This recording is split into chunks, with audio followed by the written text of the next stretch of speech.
السلام عليكم ورحمة الله وبركاته. الحمد لله رب العالمين والعاقبة للمتقين والصلاة والسلام على أشرف الأنبياء والمرسلين نبينا محمد وعلى آله وصحبه أجمعين ومن تبعهم بإحسان إلى يوم الدين، وبعد. فعن ابن عمر رضي الله تعالى عنهما أنه قال: كان رسول الله صلى الله عليه وسلم إذا قام للصلاة رفع يديه حتى تكون حذو منكبيه ثم كبر. نماز کے سلسلے میں کل کے درس میں یہ بات بتائی گئی تھی، نماز کی شروعات تکبیر تحریمہ یعنی اللہ اکبر کے ذریعے سے ہوتی ہے۔ اللہ اکبر کہنے کے بعد دعائے ثنا پڑھا جاتا ہے۔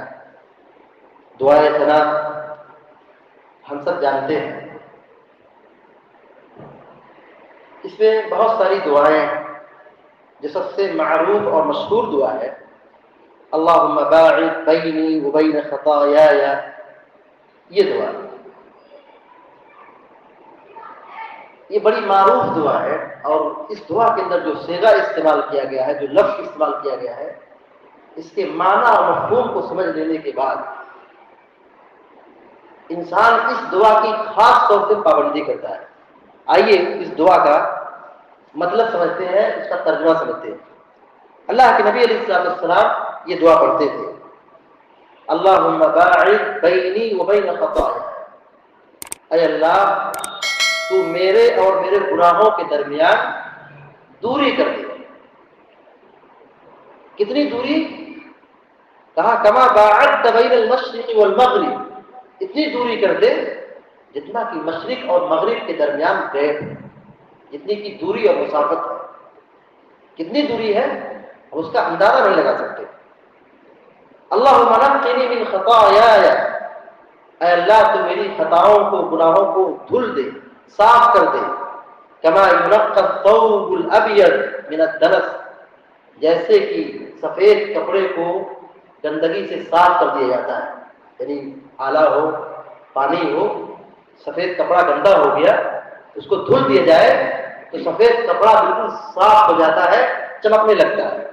تو ایسے ہی تو میرے گناہوں کو صاف کر دے، جیسے کہ گندگی کی وجہ سے سفید کپڑا صاف کر دیا جاتا ہے۔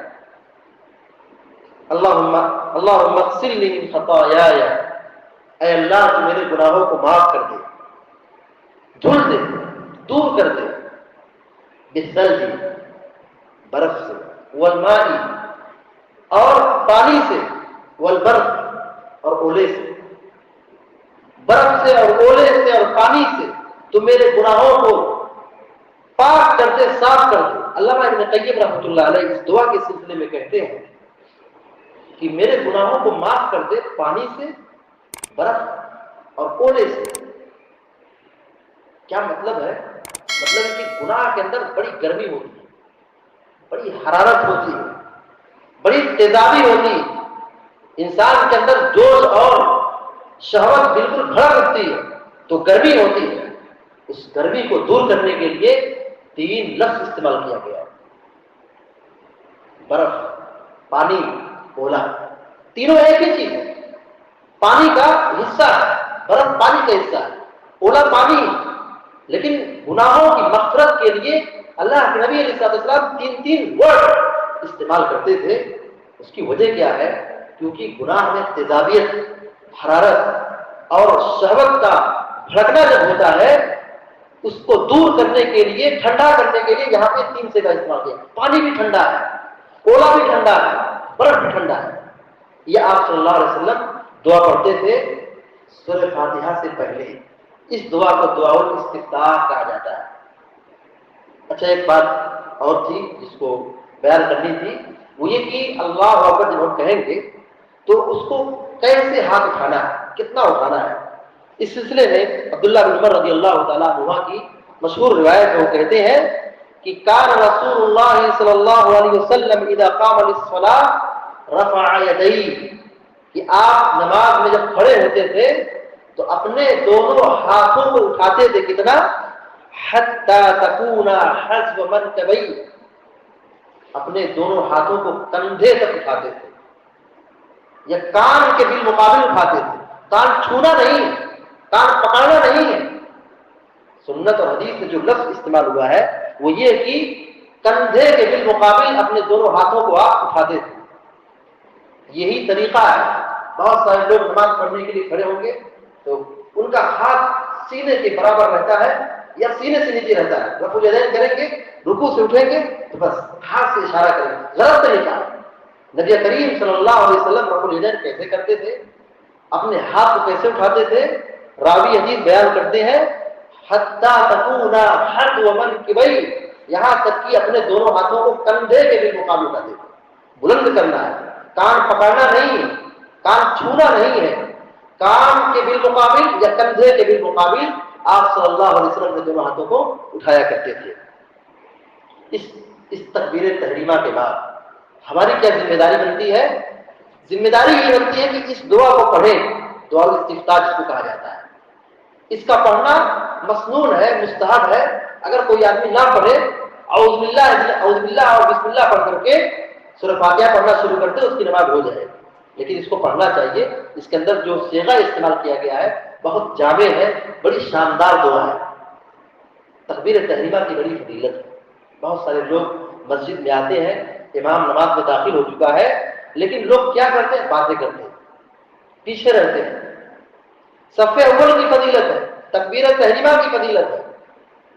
تکبیر تحریمہ کے وقت حاضر ہونا اور بالکل شروع سے نماز پڑھنا یہ اصل نماز ہے. تاخیر سے آنا، نماز چھوڑ کر کے پیچھے سنت پڑھنا یہ غلط طریقہ ہے. نبی کریم صلی اللہ علیہ وسلم نے صاف فرمایا ہے اذا اقیمت الصلاۃ فلا صلاۃ الا المکتوبہ، جب اقامت کر دی جائے، نماز کھڑی ہو جائے تو اس فرض نماز کے علاوہ کوئی نماز ہے ہی نہیں.